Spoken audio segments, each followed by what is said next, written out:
काही जणांनी त्याच्यात आता बघू आपण, ज्यांचा राहिला असेल त्यांना पुढे पण कळेल. शेतात बांधलेली पडवी या शब्दसमूहाबद्दल योग्य पर्याय कोणता ते निवडायचा आहे. याचं उत्तर काय? पडण. पांडण याचा अर्थ काय असतो माहिती? समोरासमोरील कुंपणामुळे तयार झालेला रस्ता, त्याला पांडण म्हणतात. पाणथळ पाण्याची जागा. पागा घोडे बांधण्याचं ठिकाण, त्याला पागा म्हणतो. उत्तर काय असायला पाहिजे होतं? हे 3 ओळखीचे होते तर एक नवीन आला होता, उत्तर तेच असायला पाहिजे. दुसरं आहे, खालीलपैकी तद्भव शब्दांचा गट ओळखा. तद्भव याचा अर्थ जे शब्द संस्कृत मधून येत असताना जसेच्या तसे न येतात त्यांच्या मूळ रूपात बदल होऊन येतात. आता हे बदल त्याचे 3 प्रकारचे असतात. तर आपण बघू. आपल्याला विचारलं काय? तद्भव. आता हे कर्ण, चक्र, अग्नी हे शब्द कसे आहेत? हे तत्सम आहेत. कान, नाक, आग, पान हे तद्भव आहेत. ग्रह, पद, ग्राम, दुग्ध हे तत्समच आहेत. घर हे तद्भव आहे. हे कुठलं आहे? तद्भव. आता आपल्याला हे झाले शब्द दिलेले पर्याय ए बी सी डी. तर आपल्याला तद्भव ओळखायचे. किती आलं? एक बी आणि दुसरे कुठला? डी. मग खाली पर्यायामध्ये काय असायला पाहिजे? बी आणि डी उत्तर. कुठे बी आणि डी? पर्याय क्रमांक किती? 4.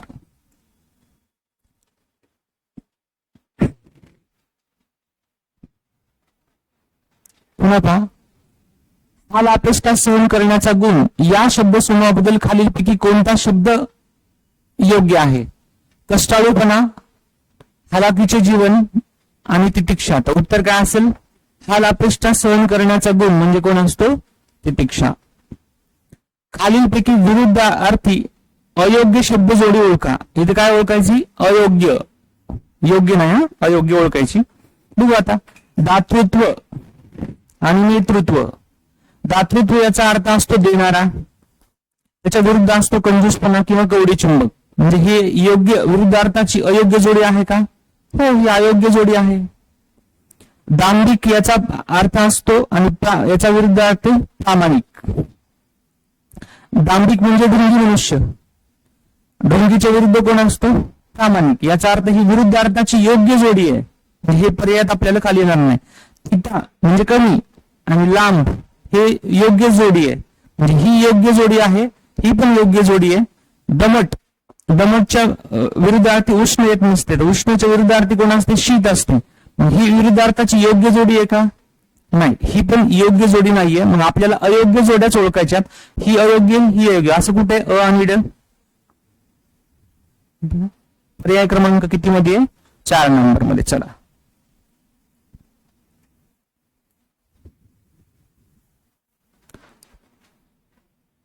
खालीलपैकी कोणत्या गटातील शब्द तत्सम आहेत? तत्सम याचा अर्थ पुन्हा कुठले शब्द? संस्कृत शब्द. आता बघा, कंबर, चिमणी आणि बाजरी हे शब्द कुठले आहेत? हे देशी आहेत. याचा अर्थ अ येणार नाही. मग हा वाला गेला, हा वाला पण ऑप्शन गेला. दुसरं कवी, पण इथं कवीला ही वेलांटी पाहिजे संस्कृत मध्ये पहिली असती. ठीक आहे, बघू आता ब ऑप्शन आहे का? बरं, हे बघू ना. हे परंतु भूगोल आणि उत्सव हा हे संस्कृत आहेत. मग क असणार आहे, क सोबत असणार आहे, पण इथं क नाही ना. हा, मग क नाही म्हणलं हे पण ऑप्शन गेला. उरलं काय उत्तर? बघायची गरज पण नाही. कोण असणार आहे? ब आणि क. ब मध्ये कवीची थोडी वेलांटीचा प्रॉब्लेम आहे. पण ठीक आहे, उत्तर काय? ब आणि ब आणि क.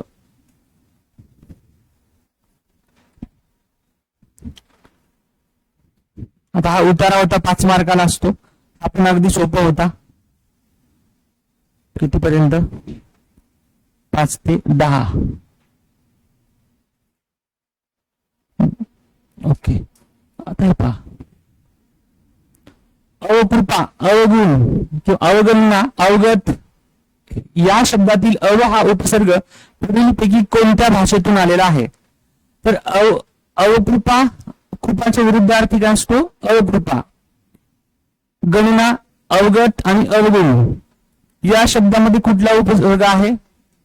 संस्कृत उपसर्ग. उपसर्ग आपण त्याला काय म्हणतो? शब्दाच्या पूर्वी, शब्दांच्या अगोदर, शब्दांच्या अलीकडे जेव्हा एक किंवा अनेक अक्षरे जोडली जातात तेव्हा त्याला काय म्हणतो आपण?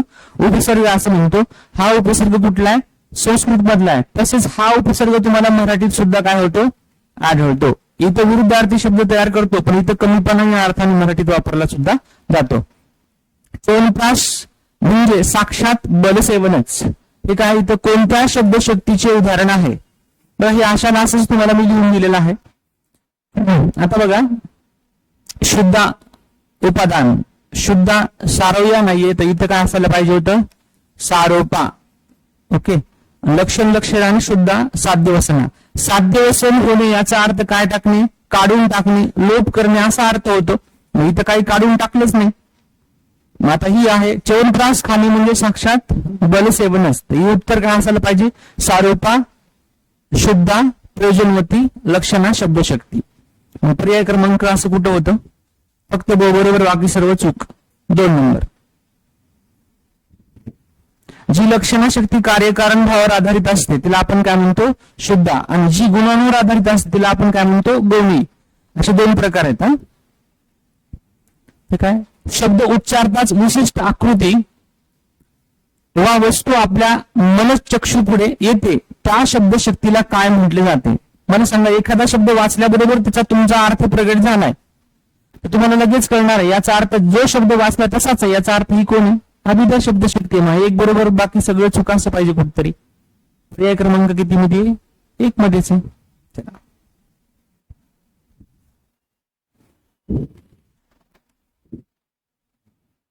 खालीलपैकी कोणते शब्द प्रमाण लेखन नियमानुसार बरोबर आहेत. ओके. आता इथं बघू आपण, अलंकारिक इथं बरोबर केलंय. हे दुसरी वेलांटी येत नाही, पहिली येते, म्हणजे हे ऑप्शन गेलं. बी ऑप्शन नसायला पाहिजे. बी कुठे, हे गेलं. हा, चला, इथं पण अलंकारितलं कोणती वेलांटी, दुसरी, म्हणजे कोण गेलं, डी पण गेलं, फक्त डी वाला पण गेला. आता महात्म्यावर बघू, महात्म्य बरोबर आहे, इथं पण बरोबर आहे. इथं महात्म्य हे पण येणार नाही, म्हणजे सी पण गेला, म्हणजे कोण गेलं, हे पण गेलं. मग कोण बरोबर आलं, फक्त ए बरोबर आलं. काय आलं. आता हे उपहारग्रह, कोट्यवधी, महात्म्य आणि अलंकारिक हे शब्दाची जोडी कशी आहे, ही बरोबर आहे. शत्रूंची सैन्य समोरासमोर तोल ठोकून होती या वाक्यातील अधोरेखित शब्दाचा प्रकार ओळखा. समोरासमोर बघा, इथं हा शब्द पूर्णपणे तुम्हाला रिपीट झालेला दिसतो, प्रत्येक गटीत नाहीये, अंशाभ्यास पण आहे. पूर्ण शब्द कसा आहे, पुन्हा आलेला आहे, याचा अर्थ हे कसा आहे, पूर्ण अभ्यास शब्द. म्हणजे पर्याय क्रमांक किती असायला पाहिजे, 3. एकारांत पुल्लिंगी नामाचे सामान्य रूप याकारांत होते. उत्तर कुठे असेल, पर्याय क्रमांक 3 ला. इथं विराम चिन्हाच्या जोड्या लावा असा प्रश्न आहे. बघा, अर्धविराम, स्वल्पविराम, अपूर्ण विराम आणि संयोग चिन्ह. संयोग चिन्ह योग जोड 2 शब्द जोडताना येतात. म्हणजे काय पाहिजे, डीचं 1, मग डीचं 1 हे नाहीये, डीचं 1 हे पण नाहीये, म्हणजे 2च असू शकतात, राईट. आता स्वल्पविरामाचा अर्थ असतो कॉमा. एकाच जातीचे अनेक शब्द आले असतील तर, म्हणजे काय, बीचं 3 पाहिजे, बीचं 3, म्हणजे पर्याय क्रमांक उत्तर काय पाहिजे आपलं, 1 नंबर. चला,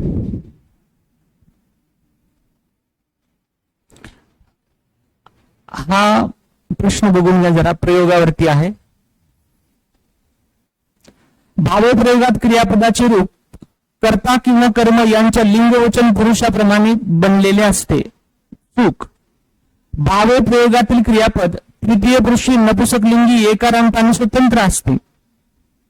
पण इथं भावप्रयोगात असणारं क्रियापद कर्त्याचं सुद्धा दास्यत्व किंवा स्वामित्व स्वीकारत नाही, कर्माचं सुद्धा दास्यत्व किंवा स्वामित्व स्वीकारत नाही. म्हणून भावप्रयोगातील क्रियापद स्वतंत्र असते. म्हणून हे कसं असेल, चूक आहे. कर्ता हुकूमत गाजवू शकत नाही, कर्मही गाजवू शकत नाही. भावप्रयोगातील क्रियापद कर्म निघणंही नसते, कर्तृ निघणंही नसते, कर्म गाणंही नसते आणि कर्तृ गाणंही नसते. म्हणून हे काय असणार आहे, चूक आहे. भावप्रयोगात क्रियापदाचे रूप तृतीय पुरुषी नपुंसकलिंगी एकवचनी असते, हे बरोबर आहे. भावप्रयोगात करता तृतीयांत किंवा चतुर्थ्यांत असतो, हे पण बरोबर आहे. म्हणजे बी आणि सी कुठे असेल? 4 नंबरला. झालं.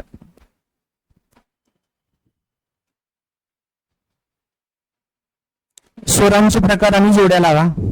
जरा बघून घ्या. ज्या स्वरांचे उच्चारण कमी कालावधीत किंवा अल्प कालावधीत होते त्या स्वरांना आपण काय म्हणतो? ऱ्हस्व स्वर. स्वरांचा उच्चार करण्यास कमी वेळ लागतो. संयुक्त स्वर, दोन स्वरांच्या एकत्रीकरणातून जे स्वर बनलेले असतात त्याला आपण काय म्हणतो? संयुक्त स्वर असं म्हणतो. एकाच उच्चारण स्थानातून निघणाऱ्या स्वरांना आपण काय म्हणतो? सजातीय स्वर. भिन्न उच्चारण स्थानातून निघणाऱ्या स्वरांना आपण काय म्हणतो? विजातीय स्वर. मग आता कुठे ऑप्शन आहे बघा? क च 4 असं येते. इथं पर्याय क्रमांक किती मध्ये येईल? अ च 3, ब च 1, राईट. 3 नंबर मध्ये उत्तर.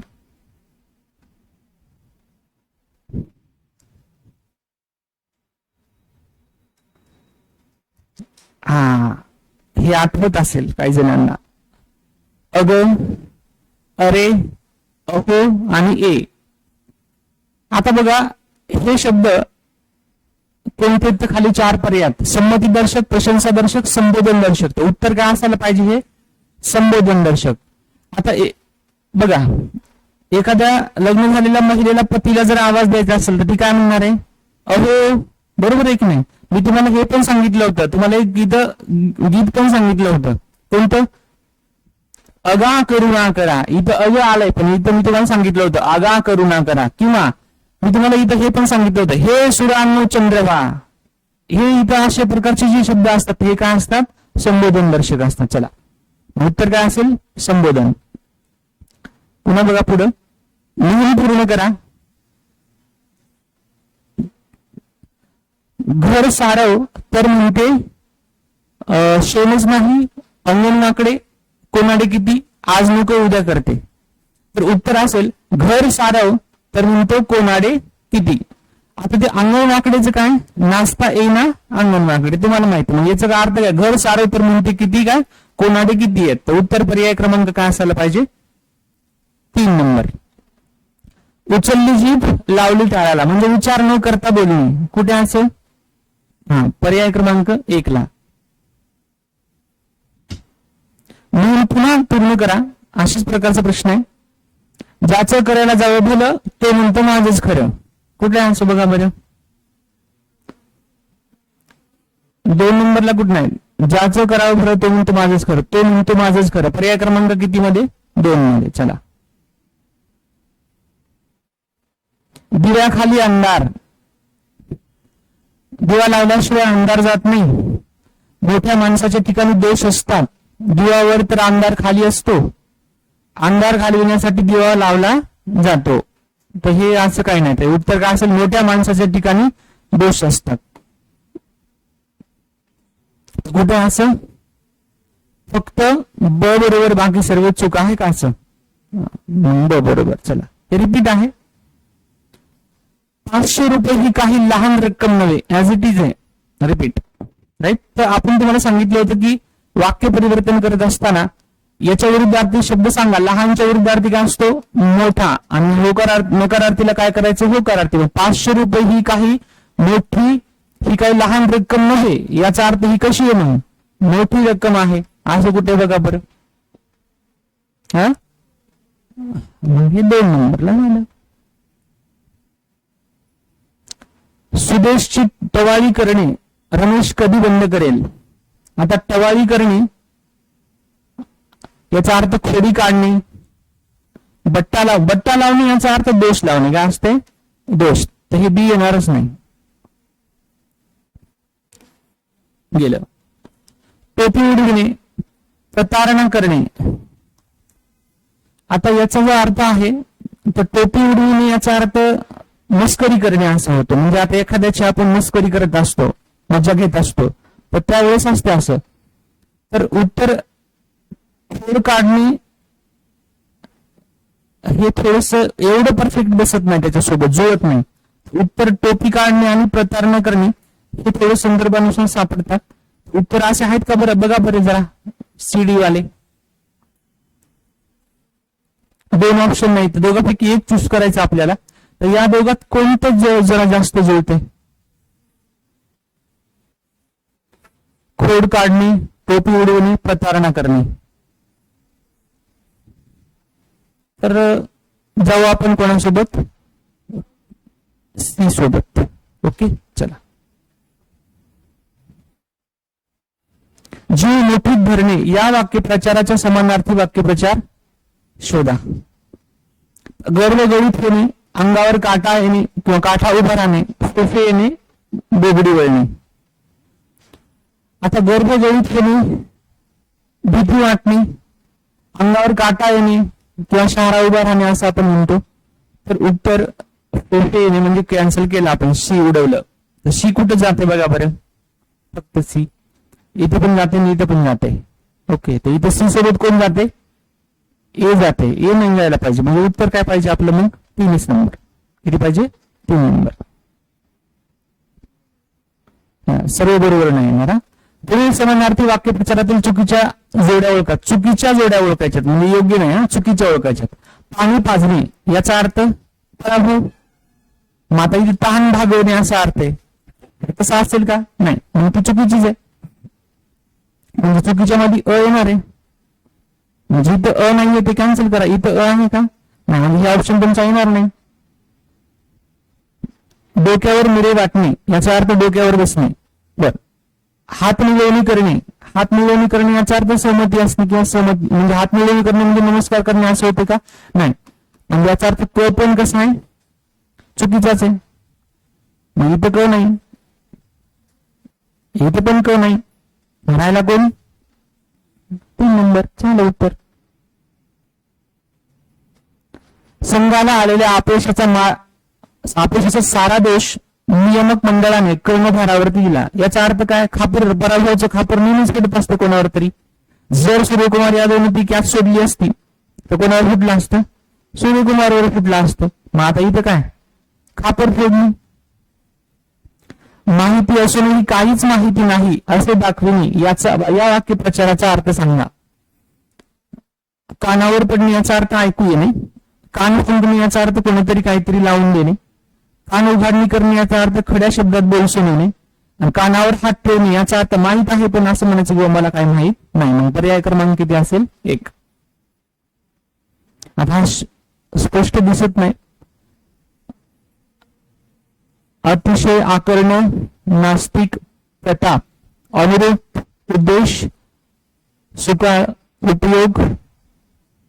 ठीक आहे, ह्याला काय विचारतं? उपसर्ग घटित. उत्तर हे सगळेच उपसर्ग घटित. पर्याय क्रमांक उत्तर किती? 4. इथे पण लाडी गोडी ओळख देख, पण लाडी गोडी ओळख देख हे शब्द पूर्ण अभ्यास पण नाहीत. तर काय उत्तर असेल? अंश अभ्यास. मग बी असणार ऑप्शन पाहिजे होता. पर्याय क्रमांक किती मध्ये येतो? 2 मध्ये येतो.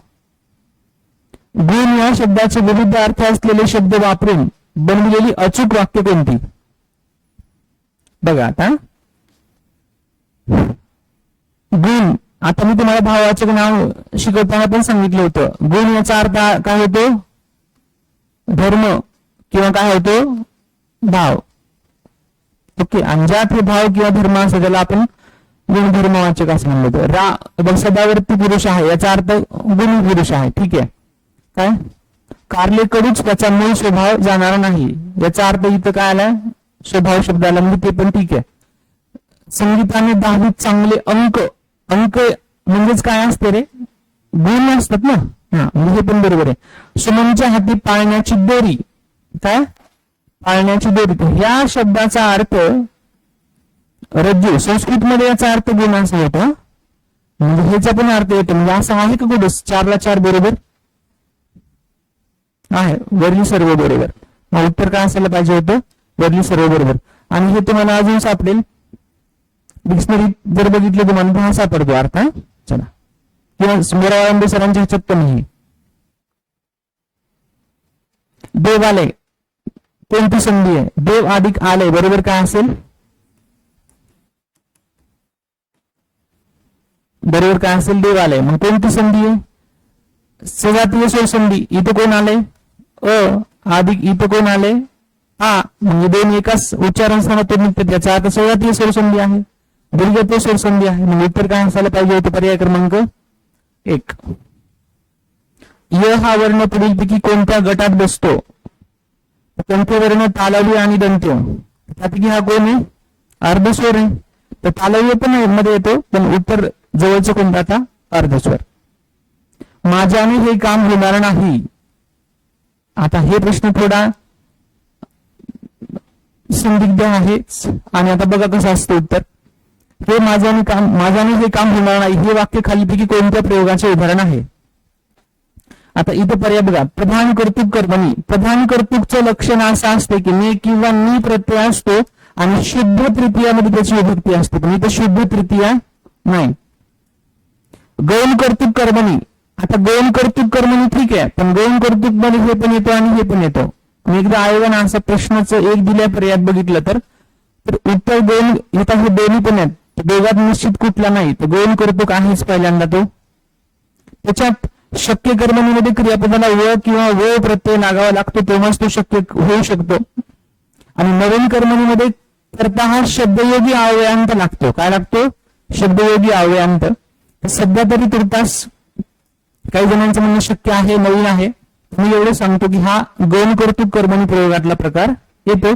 त्या दोघात परफेक्ट बसत नाही, आणि जर आलोच तर आयोगाचं ह्याला हॅशटॅगचं चिन्ह पण उद्या येऊ शकते. चला,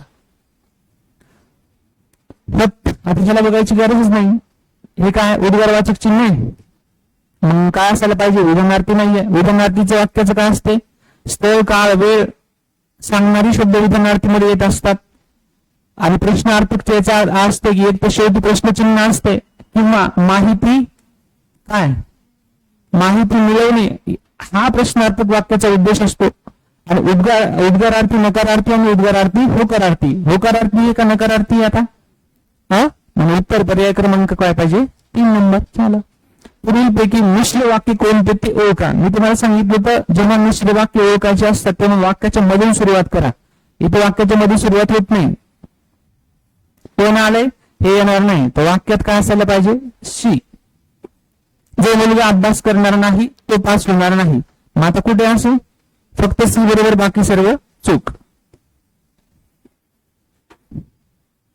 पाऊस पडला असता तर पिके चांगली आली असती.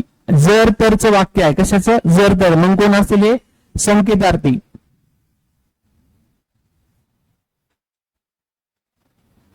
खालील वाक्याचा प्रकार ओळखा.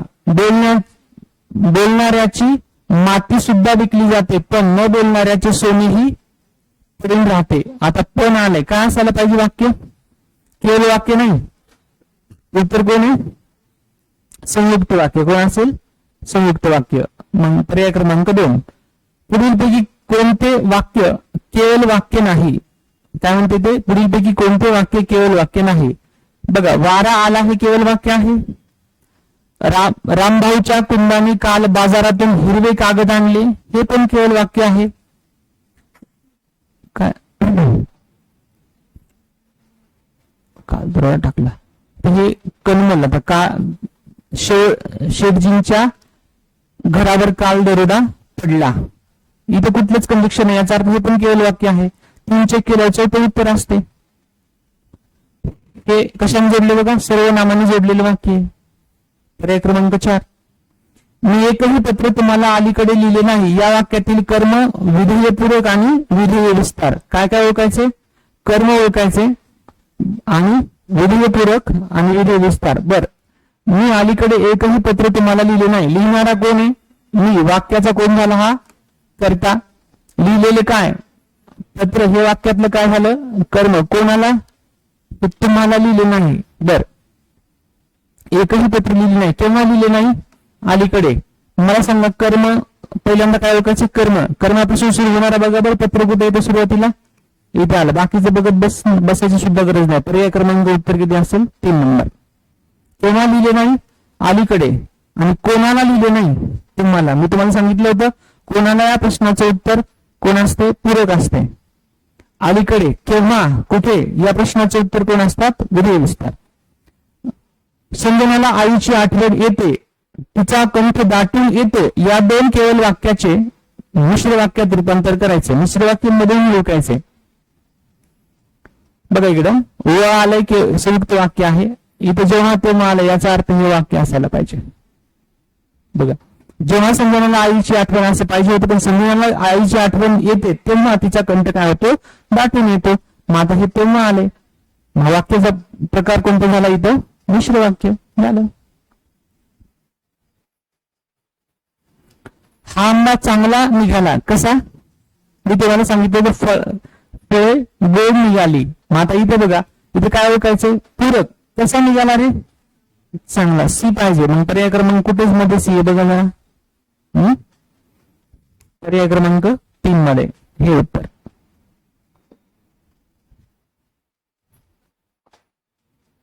चित्रपटातील नायकाप्रमाणे दिसण्यासाठी शरीराला न झेपणारा अति व्यायाम केल्याने समीरला खूपच दुखापत झाली, या अर्थाची योग्य म्हणून शोधा. बर, अति उदार सदा नादार, अति राग भीक माग, अति शहाणा त्याचा बैल रिकामा आणि अति पिते माती. कारण अति जास्त व्यायाम केल्यामुळे त्याचा काय झाला, त्याला त्रास झाला. पर्याय क्रमांक किती असेल, 4 नंबर, अति पिते माती. सुरेश गीत गातो या वाक्याचे रीतिकाळा अचूक रूपांतर असलेले वाक्य कोणते, ते ओळखा. बर, आता रीतिकाळ याचा अर्थ आहे तो अधिक आहे. आता हे कोणतं झाला, अपूर्ण वर्तमान, किंवा हा बघा तो अपूर्ण असतो, तर सांगते अपूर्ण, तो अधिक असतो असतो असतात, हे सांगतो की रीती वर्तमान येतो. इथे काय आपल्याला ओळखायचं, रीतिकाळात. ठीक आहे, एक वाक्य सापडलं रीतिकाळाचं. बघा सुरेश गीत गात असेल, हे रीतिकाळात होत नाही, हे अपूर्ण मध्ये जाते. मात्र इथे जर गात असे हे जर एक पर्याय उडवला, सुरेश गीत गात असे, तर हा रीती भूतकाळ होऊ शकतो. ओके, आधी पहिल्यांदा बघा सी सोबत कोण आहे, तर इथं सी बरोबर म्हणते का नाही, इथं सी बरोबर आहे, इथं हे पण गेलं, पण सी बरोबर आहे, हे 2 राहिले ना. आता सी सोबत बी टाकायचं, तुम्हाला का डी टाकायचं, जवळचा पर्याय. आता बी जर टाकला तर येणारच नाही. डी ला जर असं मी केलं तर समजा गात असे, एखाद्या वेळेस असं होऊ शकतं की तो एक्स्ट्रा ल लागून गेलाय, तर याच्यासोबत जायला सध्या तरी काय हरकत नाही. हा 2 रीतिकाळाचे वाक्य होऊ शकतात पूर्णपणे, किंवा ह्याला आयोग नंतर बदलून पण देऊ शकतो, किंवा पर्यायात नसल्यामुळे हस्तक पण येऊ शकते. चला, टायपिंगचे भरपूर एरर आहे त्याच्यात. खालील शब्दायोगी नाही, शब्दयोगी अवयवांच्या योग्य जोड्यांचे अचूक पर्याय ओळखा. आता बघा मी तुम्हाला सांगताना मी आठवते का, बघा मी असं म्हणालो होतो, आली लग्न, आली का इथे समीप, बघा इथं आहे का, याचा अर्थ काय, जवळ, समीप येणे याचा अर्थ काय, जवळ, स्थितीदर्शक. दुसरा हेतुवाचक म्हणजे काय, शिवाय, खेरी, विना, वाचून, म्हणजे हे व्यतिरेक आहे. कोणी येणं असते ना व्यतिरेक अलंकारात, कोणी व्यतिरेक. पुन्हा बघा दिग्वाचक, बद्दल, ऐवजी, जागी आणि बदली. बर, बदली याचा अर्थ हे विनिमय वाचक आहे. कोणी विनिमय वाचक. सह, संगे, सगट, सहित, हे कैवल्य नाहीये, हे आहे सहचर्य. कोणी तुझं सगट सर्व, सहचर्य वाचक. मग आता सगळ्याला सगळे चूक दिसलं, असं ऑप्शन मध्ये आहे का, पण सगळ्या सगळे चूक, हा कुठे, हा 4 नंबर.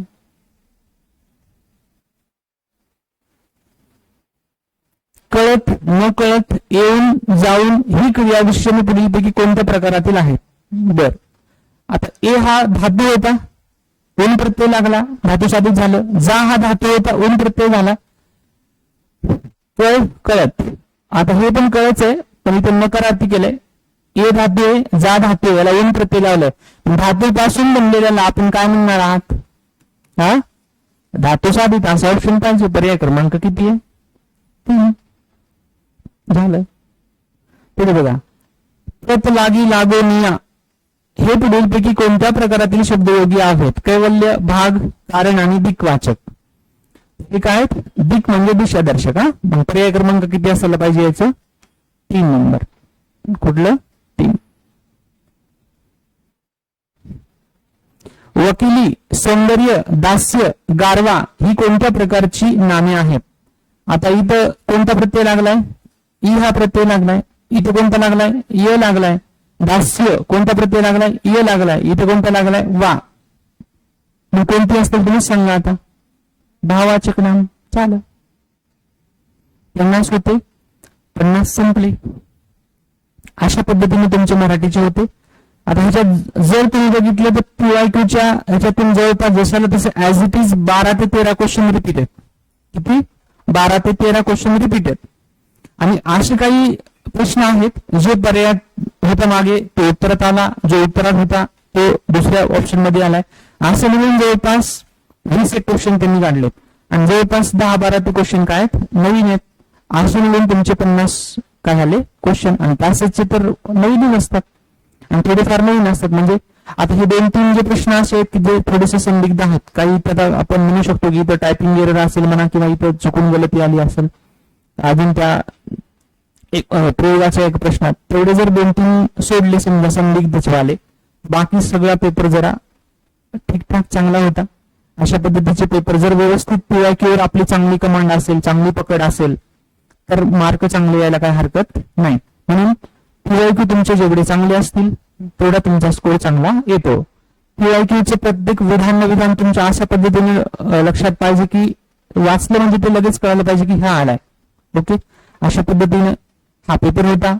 आणि मागच्या काही दिवसापासून आपण जे शिकलो होतो तर तुम्हाला त्याचा अनुभवही आला की हा कशा पद्धतीने पेपर असून कशा पद्धतीने शिकवले जाते. ओके, आता टायमिंग काय झालाय?